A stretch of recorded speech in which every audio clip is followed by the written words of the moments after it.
Car moving with 50 kilometre stopped by brake and after at least 6 metre. इसमें u square का concept लगा लेना, आसान होता है, क्वेश्चन सॉल्व हो जाएगा। नेक्स्ट क्वेश्चन है कि मार्बल ब्लॉक ऑफ मास को like on ice given number velocity of 6 metre per second by friction 10 metre second the coefficient of friction.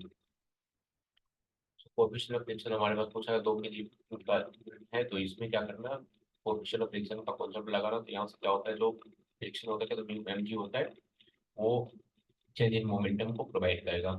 Solve करना, आंसर आ जाएगा। नेक्स्ट क्वेश्चन के linear momentum of system of particle is zero, kinetic energy of system of particle is zero, then ये हमारे पास options दे रखा है, कौन सी possibilities है। तो जो kinetic energy of system of particles होता है जीरो होता है, तो लीनियर मोमेंटम सिस्टम जीरो हो जाता है। काइनेटिक एनर्जी जीरो है तो क्या हो जाएगा, लीनियर लीनियर हम हमारे पास क्या हो जाएगा, काइनेटिक एनर्जी जीरो है तो वेलोसिटी जीरो है, सिस्टम में जीरो, सो लीनियर मोमेंटम क्या हो जाएगा, जीरो हो जाएगा। Linear momentum system of particle zero, kinetic system of particle zero. Actually हम लीनियर मोमेंट काइनेटिक एनर्जी से लीनियर मोमेंटम में पहुंचते हैं, इसे दिमाग में रखना, ठीक है। एनर्जी से तो मोमेंटम पर पहुंचोगे, ठीक है। 1/4 chain is hanging down with the table, work done to bring the hanging part of the chain on the table। ये क्वेश्चन मैंने कितनी बार करा रखा है, क्वेश्चन बहुत बेसिक्स होता है। बाकी ये फॉर्मूला भी दिमाग में रख सकते हो, कुछ वर्क डन होता है वो क्या होता है, m g l by two n square होता है, m g l by two n square होता है।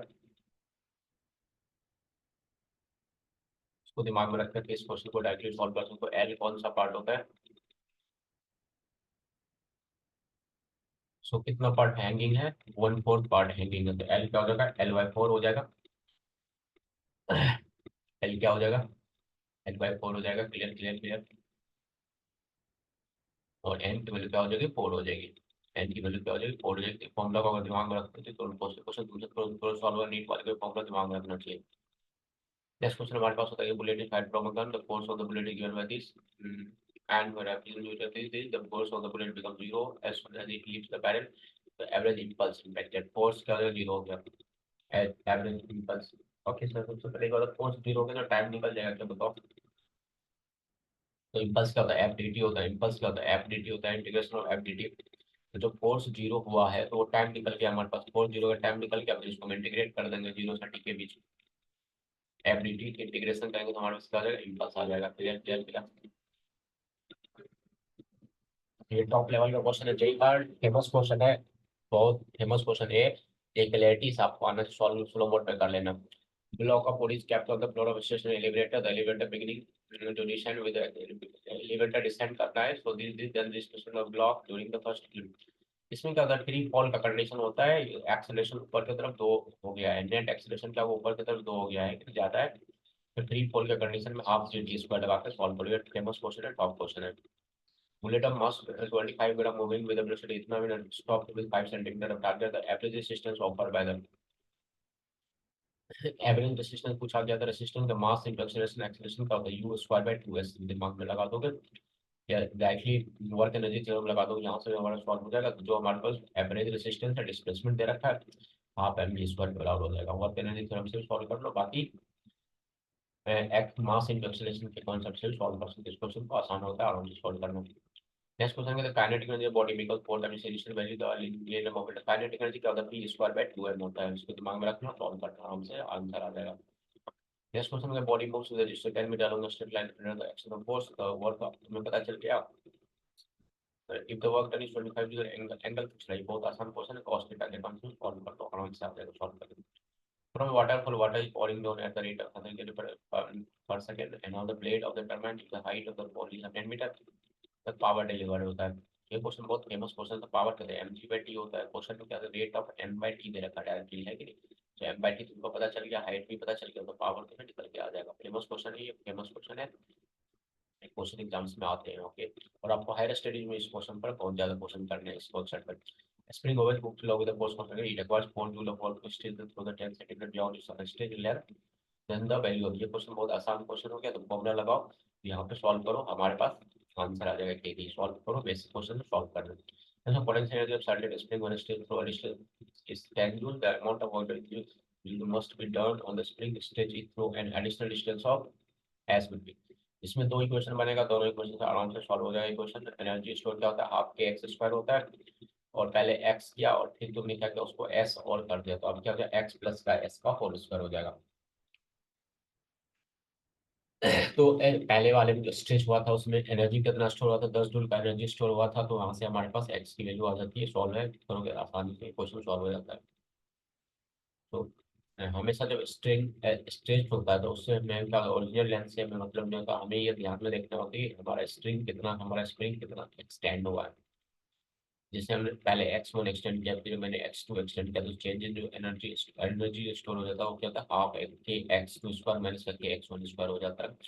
तो इसको सॉल्व करोगे तो ये बेहतरीन क्वेश्चन, टॉप का लेवल का क्वेश्चन बन चुका है, आराम से सॉल्व करना आंसर आ जाएगा। नेक्स्ट क्वेश्चन हमारा था body lifted by man height 1 metre in 30 second, another man lifts the same weight is the work done by the, work done का रेशियो पूछ रहा है। तो जो वर्क डन का रेशियो तुम्हारे पास आराम से आ जाएगा, जब बॉडी का तुम्हारे पास लिफ्ट कर रहे हो कितने, 1 मीटर को 30 सेकंड में लिफ्ट कर रहे हो। तो वर्क डन जो रेशियो है टाइम पर डिपेंड नहीं करता है, वर्क डन टाइम पर डिपेंड नहीं करता है। सेम मास और हाइट हाइट सेम है तो उस पर डिपेंड करेगा, तो आराम से चेक कर लेना। Mass of 10 gram moving with velocity strikes a pendulum number mass 10 gram, so the mass stick together then maximum height. देखो हाफ एम बी स्क्वायर से पहले कंजर्वेशन ऑफ मोमेंटम से वेलोसिटी निकल जाएगा बॉब का, दोनों का परफेक्टली इन इलास्टिक कोलिजन हो जाएगा, है कि नहीं। और फिर उसको पोटेंशियल एनर्जी के बराबर कर देंगे। तो हाइट का अगर वी स्क्वायर बाई 2 जी, और वी कैसे निकालोगे, कंजर्वेशन ऑफ मोमेंटम से परफेक्टली इन इलास्टिक कोलिजन से। एक बहुत फेमस क्वेश्चन है, बहुत फेमस क्वेश्चन है, जेई वाले बार बार पूछते हैं इस क्वेश्चन को, और हम सॉल्व करते हैं स्लो मोड पर। A man is riding motorcycle with speed is kilometer हल up a hill making an slope 1 in 20 है, तो ये 1 हाइट होता है हमारे पास, पॉकेट मोमेंट हमारे पास। तो total mass of the man, total of the mass of the man in cycle is 100 kg, देन power of the man, power just simple से होता है, पावर क्या होता है एम जी साइन थीटा हो जाएगा, क्योंकि इंक्लाइन स्लोप दे रखा है कि नहीं। तो स्लोप जो होता है ना वो साइन थीटा का होता है, 1/20 होती है, साइन थीटा डायरेक्टली दे रखा है 1/20 perpendicular by hypotenuse, perpendicular by hypotenuse. जो पावर हो जाएगा स्लोप का क्या हो गया m g sine theta into का वेलोसिटी। ये फेमस क्वेश्चन है, यही अगर ये क्वेश्चन पूछता है और नीट वाले भी क्वेश्चन पूछता रहता है, ये क्वेश्चन की क्लैरिटी आपको होनी चाहिए। नेक्स्ट क्वेश्चन है potential energy of the two atoms, this is given bye potential energy है, तो बी से पोटेंशियल मतलब ये यूटी है, ठीक है। So A and B positive, this force between the atom, the atoms are stable equilibrium, तो stable equilibrium का del U by del x क्या हो जाएगा, जीरो हो जाता है, कि ये फेमस क्वेश्चन है जेई का। del U by del x zero करके इसको निकालोगे वैल्यू, तो तुम्हारे पास यहाँ से वैल्यू का आ जाता है। Clear clear clear. इसको सॉल्व करोगे तो आंसर जो आता है हमारे पास एक्स की ये वैल्यू होती है, फेमस क्वेश्चन ये, इस पर कम से कम 8-10 बार ये क्वेश्चन पूछ चुका है जेई। नेक्स्ट क्वेश्चन हमारे पास होता है कि the figure shows the top view of the two inter force pulling a box. ये फोर्स देख रहे हो 50 न्यूटन 70 न्यूटन का along the floor, the work done by each force to displace the box 70 centimetre along the dotted line. तो 70 centimetre along the, देखो इसका कौन सा कंपोनेंट होगा, इसका कौन सा कंपोनेंट डिस्प्लेसमेंट करेगा, कॉस कंपोनेंट डिस्प्लेसमेंट करेगा। तो आराम से कॉस थीटा को सॉल्व करके फॉर्मूला लगा देना, एक करके सॉल्व हो जाएगा। बेसिक क्वेश्चन है, टॉप लेवल का क्वेश्चन है। नेक्स्ट क्वेश्चन हमारे पास होता है कि a man throw a piece of stone height of parameter where it reaches with a speed of parameter, so if throw the same stone such that it just reaches its height, the percentage of energy saved is throw the same just okay man throw the piece of stone height parameter where it reaches with a speed of 12 metre per second, वहां पर किस height speed से पहुंच रहा है 12 metre से। अब तुम्हें कह रहा है कि जस्ट वहां पर रीच करे, जस्ट वहां पर रीच करने से कंजर्वेशन ऑफ मैकेनिकल एनर्जी लगाओगे। तो पहले वाले केस में एम जी एच तो गया ही गया, प्लस का half m g square energy था। दूसरे वाले केस में सिर्फ मेरे को एम जी एच चाहिए। तो चेंज इन जो एनर्जी हो गया, चेंज इन एनर्जी हो गई, देखो E2 माइनस E1 ऐसे भी करोगे ना तो वो किसके बराबर हो जाएगा, हाफ एम बी स्क्वायर बराबर हो जाएगा, है कि नहीं, हाफ एम बी स्क्वायर बराबर हो जाएगा, है कि नहीं। क्वेश्चन में percentage of energy save, change कितना सेव किया, हाफ एम स्क्वायर को बराबर तुमको सेव करना है एनर्जी, सिंपल सी बात है। और इनिशियल एनर्जी इतना था इंटू 100, सॉल्व करोगे आंसर मैकेनिकल एनर्जी क्या कॉन्सेप्ट है, आराम से एक करके सारा वैल्यू पुट करना, सॉल्व हो जाएगा। फेमस क्वेश्चन है, टॉप क्वेश्चन है। नेक्स्ट क्वेश्चन हमारे पास होता है कि particle rest m naught moves with speed c by total energy and kinetic energy आती है। Rest m not move through the speed, its total energy and kinetic energy, total energy and kinetic energy पूछा है question में। तो जो m, पहले तो इसका जो रेस्ट मास होता है वो निकालोगे, तो ये फॉर्मूला बहुत फेमस है, m naught by 1 minus m जो होता है m naught divided by 1 minus ये जो होता है ना v बाई c होता है, v बाई c मतलब कितना टाइम्स, कितना टाइम्स, ओके। जैसे हाफ हो गया तो सेंस में, ओके है ना। यहाँ से हो गया हमारे पास ये सॉल्व कर लोगे तो ये तुम्हारे पास आ गई एम की वैल्यू, ओके। और यहाँ से सी स्क्वायर से मल्टीप्लाई करोगे तो ये क्या था, टोटल एनर्जी आ जाएगी। ये क्या था, टोटल एनर्जी आ जाएगा। लेकिन अगर तुम C/2 वैल्यू पुट करोगे, वैल्यू C/2 पुट करोगे तो तुम्हारे पास वैल्यू आ जाएगा सॉल्व करके इतनी वाली वैल्यू, तब सॉल्व करके इतनी वाली वैल्यू हो जाएगी, है कि नहीं। तो वेलोसिटी जब हमारे पास C/2 है, क्वेश्चन कह रहा है वेलोसिटी हमारे पास क्या है, C/2 है। तो बेहतर तो फिर जो ये वाली वैल्यू आ जाएगी, टोटल एनर्जी की वैल्यू इस टर्म्स में आ जाएगी, इसको सॉल्व करो तो ये आंसर आ जाता है। ये क्वेश्चन फेमस क्वेश्चन, आसान क्वेश्चन, थोड़ा सा दिमाग लगता है इस क्वेश्चन में, थोड़ा सा दिमाग लगता है, थोड़ा सा दिमाग लगता है। तो पहले वाले केस में भी मैंने रेस्ट मास यूज किया, दूसरे वाले में भी मैंने रेस्ट मास यूज किया, चेक कर लेना। नेक्स्ट क्वेश्चन हमारे पास होता है टोटल एनर्जी, जैसे टोटल आ गया तुम्हारे पास। सो काइनेटिक एनर्जी क्या होता है, टोटल एनर्जी माइनस का m naught c square, okay. ये एम नॉट का सी स्क्वायर जो होता है, तो टोटल एनर्जी अभी हमने निकाला कितना है, √3, 2√3 2/√3 एम नॉट सी स्क्वायर। इसमें से एम नॉट सी स्क्वायर का डिफरेंस पूछ रहा है, काइनेटिक एनर्जी इसी के बराबर गया होगा, इतना खर्चा हुआ होगा, सिंपल सी बात है। Total energy m naught c square था, अब इतना बचा तो खर्चा कितना हुआ, काइनेटिक एनर्जी पूछ रहा है क्वेश्चन में। अच्छा क्वेश्चन है, फेमस क्वेश्चन है। Car direction of the straight level of frictionless load by delivering force power then velocity time. ये क्वेश्चन जेई का फेमस क्वेश्चन है, क्वेश्चन बार बार क्वेश्चन पूछा जाता है। उसको दिमाग में तो पावर कांस्टेंट होता है, तो जिससे पावर देखो क्या हो गया हमारे पास, पावर क्या हो जाएगा तुम्हारे पास, नॉर्मल सेंस लगाओगे, सिंपल सा बेसिक सेंस लगाओगे तो पावर क्या होता है, फोर्स इंटू वेलोसिटी होता है, फोर्स इंटू वेलोसिटी होता है। और फोर्स क्या होता है, दूसरा unique and derivative constant power. अगर तुम उसको इंटीग्रेशन से कर सकते हो, सो नॉर्मली सेंस उसको तो नॉर्मल क्या होता है, चेंज इन मोमेंटम पैटर्न। यहाँ से तुम्हारे पास क्या आ रहा है कि पावर कांस्टेंट है बी स्क्वायर किसके प्रोपोर्शनल है, टी के प्रोपोर्शनल आ रहा है, ठीक है। और तो इसी को कहते हैं भी किसके प्रोपोर्शनल आता है, टी भी किसके प्रोपोर्शनल आ जाता है, टी वन के पावर टू के प्रोपोर्शनल आ जाता है। इसी से एक्स में जाना होगा तो इसको क्या करें, इंटीग्रेट कर दोगे। इसको एक्सेलरेशन में जाना होगा, डिफरेंशिएट करोगे। एक्सेलरेशन टी के पावर -1/2 के प्रोपोर्शनल हो जाता है। और एक्स जो हो जाता है वो क्या हो जाता है, प्रोपोर्शनल टी के पावर 3/2 के प्रोपोर्शनल होता है, चेक कर लेना। बहुत फेमस क्वेश्चन, जई एक एक करके तीनों पे क्वेश्चन पूछती रहती है। नेक्स्ट क्वेश्चन हमारे पास है कि फोर्स इतना है, बॉडी ऑफ मास इतना का, डिस्प्लेस इतना, तो इतना तो इतना डेल्टा आर निकाल के सॉल्व कर लेना, आराम से सॉल्व हो जाएगा। वर्क डन कह रहा है, डेल्टा आर निकाल करके एफ डॉट डी आर कर लेना, सॉल्व हो जाएगा आराम से, टेंशन होती है। नेक्स्ट क्वेश्चन है force at 3 gram particle such a the position of particle function of time given by this X in metre 3 second, तो work done during the question में वर्क डन हमारे पास कितना है, तो एक्स है, तो एक्स है, वर्क डन 4 सेकंड पूछा है। यहाँ से हम सब कुछ निकाल सकते हैं, हमें एक्स है तो वेलोसिटी निकल जाएगा, वेलोसिटी है तो टी इक्वल टू 0 और टी इक्वल टू 4 सेकंड में, है कि नहीं। V1 V2 हमें पता चल गया है, V1 V2 पता चल गया, तो जो हमारे वर्क होता है change in kinetic work energy से हम बता। बाकी तुम एक्सेलरेशन से भी जाके कर सकते हो, तो लेकिन चेंज इन काइनेटिक एनर्जी के बराबर दिमाग रखो, हमेशा कोशिश क्या करो पहले वर्क एनर्जी के से क्वेश्चन सॉल्व हो जाए। ये जो है मेडिकल का फेमस क्वेश्चन है, बार बार एग्जाम से पूछा जाता है, क्वेश्चन सॉल्व कर लेना। car of mass m with acceleration a along a straight level road against a constant external resistance force r, and the velocity of car is v rate at which the engine of the car is moving working। तो हमारे पास force दे रखा है इस question में, resistive force दे रखा है और velocity दे रखा है। तो सिंपल सी बात है, रेसिस्टिव फोर्स आ रहा है और नेट फोर्स कितना लग रहा होगा, एफ लग रहा होगा। तो f minus r m a के बराबर रहा होगा, है कि नहीं। तो फोर्स क्या होगा, एम ए प्लस आर के बराबर होगा, है कि नहीं? तो फोर्स क्या होगा, एम ए प्लस का आर का पावर क्या होता है, एफ इंटू बी होता है, तो m a plus r into b solve करोगे आराम से सॉल्व हो जाएगा। टॉप लेवल के क्वेश्चन स्लो मोड पे जाके सॉल्व कर लेना। 0.5 kg का बॉल है, थ्रो अप विद स्पीड इतना, नीचे द मैक्सिमम हाइट इतना। So how much energy dissipated by the air, velocity क्या होता है, बस यू स्क्वायर बाय 2g होता है कि नहीं। कंजर्वेशन ऑफ मैकेनिकल एनर्जी लगाओ, यहाँ से सॉल्व करो, एनर्जी डिसिपेटेड सॉल्व हो जाएगा, ओके। तो total energy equal to kinetic energy, तो इतना एनर्जी तुमने खर्चा किया, 49 जूल खर्चा किया। और टोटल एनर्जी जो पोटेंशियल एनर्जी स्टोर हुआ कितना हुआ, mgh हुआ। तो जो mgh खर्चा हो गया, mgh बचा वहाँ पर जा करके है स्टोर हुआ, तो जो डिफरेंस हो जाएगा वो हमारे पास क्या हो जाएगा, इतना तुम्हारे पास क्या हो जाएगा, एनर्जी का लॉस हुआ। अच्छे से समझना, फेमस क्वेश्चन। नेक्स्ट क्वेश्चन हमारे पास होता है, ये ट्रेन है, इतना केजी का ड्रॉ अपॉन ट्रेन बने, इतना 1/49 में साइन की वैल्यू दे दिया, एट द रेट ऑफ इतना किलोमीटर पर आवर पर engine, resistance due to friction 1 Newton for 1000 KG of the train पर पावर।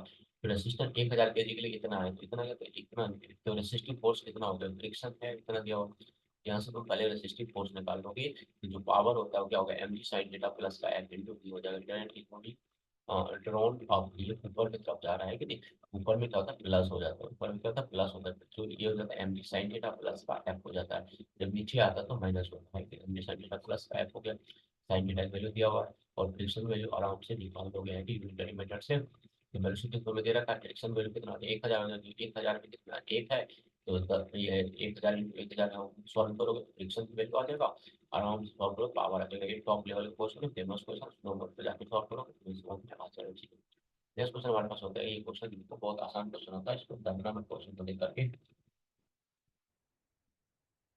ये क्वेश्चन क्या है, एक मास है इतना केजी का और a flat plane attend vertical spring is where the mass of the spring and the pen is the lever, where the mass press slightly and release the mass execute simple harmony the spring constantly, what is the amplitude a of the motion, so that the mass m tends to get detached from the pen, detached to the m को क्या करना बाहर फेंकना है कि नहीं। इसमें question है spring is stiff enough so that it does not get disturbed during the motion। Simple सी बात बताओ कि ये जो एम एम एम नीचे की तरफ है, एम एम जो उस पर रखा हुआ किसके कारण रखा हुआ है बताओ, एम जो रखा हुआ है तो एम किसके कारण रखा हुआ है, एम जी के कारण रखा हुआ है। तो अगर एम जी स्प्रिंग के कारण फोर्स कितना होता है, एम ओमेगा स्क्वायर होती है, फेमस इक्वेशन, इसके बिना हमारा बहुत काम नहीं होगा। तो फिर हम लिमिटिंग कंडीशन पे सॉल्व कर लेते हैं, लिमिटिंग कंडीशन पे सॉल्व कर लेते हैं कि नहीं। ओमेगा स्क्वायर की value greater than ji by A होगी, और ओमेगा स्क्वायर क्या होता है के बाई एम होता है, ओमेगा स्क्वायर क्या होता है के बाई एम होता है। एम ओमेगा स्क्वायर क्या होता है के होता है, दिमाग में सेट रहा, एम ओमेगा स्क्वायर की वैल्यू क्या होती है के होती है। तो मेरे को क्या चाहिए, ओमेगा स्क्वायर के बाई एम, डायरेक्टली दिमाग में रखा, ओमेगा स्क्वायर के बाई एम होता है, के बाई एम की वैल्यू क्या होगी जी बाई ए से ज्यादा होगी है कि नहीं। इक्वल लिमिटिंग पे सॉल्व करोगे कोई दिक्कत वाली बात नहीं है। तो ए की जो वैल्यू है रेसिप्रोकल दोगे तो ए की वैल्यू क्या होगी greater than ji by a, famous question है, बहुत इंपॉर्टेंट क्वेश्चन। इसको आराम से करना, आराम से सॉल्व करके आंसर बहुत आसान होता है। जैसे मूविंग पार्टिकल मास है makes a head on elastic polygon with another particle mass which initially at rest, percentage loss in energy after polarity पर, परसेंटेज लॉस इन एनर्जी पूछ रहा है तो वेलोसिटी में भी यहाँ से आ जाती है, ठीक है। इलास्टिक कोलिजन है, ये m1 minus m2 divided m1 plus m2 into u1 हो जाता है। ओके, फिर दूसरा वाला कौन सा क्या है, रेस्ट में ये वाला इक्वेशन होता है ना, u1 क्या होता है m1 minus divided elastic collision m1 plus m2 u1 plus का 2m2 u2 divided by m1 plus का m1 प्लस का m2, ये वाला रेस्ट में रखा हुआ ऑलरेडी, ठीक नहीं। d1 की वैल्यू आ गई माइनस का u बाई 3। अब चेंज इन काइनेटिक एनर्जी का फॉर्मूला लगा, लॉस काइनेटिक एनर्जी का फॉर्मूला लगा, ऑलरेडी बता रखा है, तो बेसिक कॉन्सेप्ट शुरू कर सकते हो, फिर आप फॉर्मूला के जो सॉल्व होकर के आ जाएगा तुम्हारे पास, clear clear clear. Next question हमारे पास होता है, इसको सॉल्व करोगे तो आंसर आ जाएगा आराम से माइनस का 90%। अब पार्टिकल गेट डिस्प्लेस इतना अंडर डायरेक्शन ऑफ फोर्स इतना, change in kinetic work done करा और चेंज इन काइनेटिक वर्क क्या होता है एफ डॉट डी आर को 1 लिखने लगा और सॉल्व करो आंसर आ जाएगा, सुपर कोड पे जाकर सॉल्व करेंगे। तो कुछ क्वेश्चन में क्या होता है, force on a particle mass को मूव करो, x is given by the given this, ये हमारा फोर्स है और ये हमारे पास एक्स है, particle velocity 5 metre per second move कर रहा है along the axis at angle, what is the kinetic energy of particle at x equal to 8 metre. Simple सी बात है, जो इसमें वर्क एनर्जी थ्योरम लगाओ तो पहले एफ और एक्स का जो एरिया है उससे क्या हो जाएगा वर्क आ जाएगा, और वर्क को चेंज इन काइनेटिक एनर्जी बराबर कर देना, सॉल्व करके आ जाएगा। ये बहुत बेहतरीन टॉप लेवल का क्वेश्चन है। तो वर्क आ जाएगा किससे, एरिया से, उसके एरिया से वर्क आ गया और ये चेंज इन काइनेटिक एनर्जी के बराबर होता है। यहाँ से तुम्हारा सारा वीडियो फेमस क्वेश्चन है, टॉप लेवल क्वेश्चन आराम से सॉल्व हो जाता है, और इससे टफ क्वेश्चन देने वाले नहीं पूछता है। Cannon cell fired breaks into two equal parts. At each fire for one part reducing the part to the cannon with kinetic energy equal and energy of the second part E2 relation between E1 and E2। Simple सी बात है, जब highest point पे गया shell fired into two equal parts at highest point पे गया, तो ये ब्रेक हो गया, तो कंजर्वेशन जब लगाओगे तो हाईएस्ट पॉइंट पे गया, तो ये गया होगा हाईएस्ट पॉइंट किस तरह की स्पीड से, मान लो एक्स एक्सिस में तब कंजर्वेशन कर रहे हो डे, तो m u cos theta divided by m u by b one और m two by b two, तो इक्वली वो इक्वली ब्रेक हुआ है, इक्वली ब्रेक हुआ है। सो दूसरा में इसमें क्या कह रहा है कि one part retraces the path okay to the cannon, एक पाथ रिट्रेस कर देता है पाथ को, है कि नहीं। यहाँ से तुम्हारे पास वैल्यू आ जाएगा v1 की डायरेक्टली, तो यहाँ से हमारे पास क्या आ जाएगी v1 की वैल्यू आ जाएगी, और जैसे एक बार मेरे को v1 की वैल्यू आ जाएगी तो क्वेश्चन जो पूछना हम आराम से सॉल्व करेंगे, है कि नहीं। तो क्वेश्चन में हमारे पास क्या पूछ रहा है कि relation between T1 and E2 पूछ रहा है कि नहीं। और जब यहाँ से हमारे पास फिर एक जो v1 की वैल्यू आ गई, तो हमारे पास क्वेश्चन में v1 की वैल्यू, v1 जो है तुम्हारे पास पता चल गया। यहाँ से तुम्हारे पास क्या हो जाएगा, v2 की वैल्यू आ जाएगी, v2 की वैल्यू आ जाएगी, v1 की वैल्यू आ गई, v2 की वैल्यू आ गई। तो अब क्या करना है, क्वेश्चन में सॉल्व कर देना है आराम से। अब देखो ये हाईएस्ट पॉइंट पर बेसिकली क्या होता है, सिर्फ हॉरिजॉन्टल स्पीड होता है ना। हाइट पर जब पहुंच गए तो सिर्फ हॉरिजॉन्टल स्पीड होता है, यू कॉस्ट क्या होता है, और उसी मोमेंट पर पार्टिकल होता है m/2 v1 हुआ है और m/2 v2 हुआ है। और एक पार्टिकल क्या हुआ है, रिट्रेस किया है, पार्टिकल एक पार्टिकल क्या है, रिट्रेस किया है। Okay, one part retrace the path to the kinetic energy u1। जो पार्ट रिट्रेस किया है, मान लो u1 v1, तो किससे से रिट्रेस क्या हो गया, माइनस के यू कॉस्ट का। तो ये चीज समझना आता है कि नहीं, v1 डायरेक्टली हो गया माइनस का यू कॉस्ट का, जो इसने पार्ट रिट्रेस किया। और यहाँ से फिर हमारे पास v2 की वैल्यू आ गई। फिर तो हमारा v1 v2 की वैल्यू आ गई, तो काइनेटिक एनर्जी का रेशियो सॉल्व करके आ जाएगा। वर्क डन और moving object from this to this by force this, ये एफ डॉट डी आर लगाना, और सॉल्व करना, आराम से सॉल्व करके आ जाएगा। इसका ball at rest dot from height to मुझे 20% का निकल गया, उसका ये तो ग्राउंड एंड बाउंस से बैक टू हाइट एच मतलब ये एम जी एच का 25% एनर्जी क्या करोगे, लॉस कर दोगे। एम जी एच का टोटल एनर्जी लॉस कर दोगे, और फिर क्या होगा, बैक टू हाइट एच। ठीक, सो क्वेश्चन में कुछ है, हाइट कुछ है, एच कुछ है, ठीक है। 75% लॉस कर दोगे तो तुम्हारे पास कितना होगा, इसको सॉल्व करोगे, ये कितना हाइट 12 मीटर तक, कितना हाइट हमारे पास कितना 9 मीटर की तरफ जाएगा, है कि मीटर के टर्म्स में, हाइट के टर्म्स में सॉल्व कर सकते हो। जब 75% लॉस हो जाएगा तो कहाँ जाएगा, फिर वो 9 मीटर जाएगा, बेसिक कॉन्सेप्ट से सॉल्व कर सकते हो।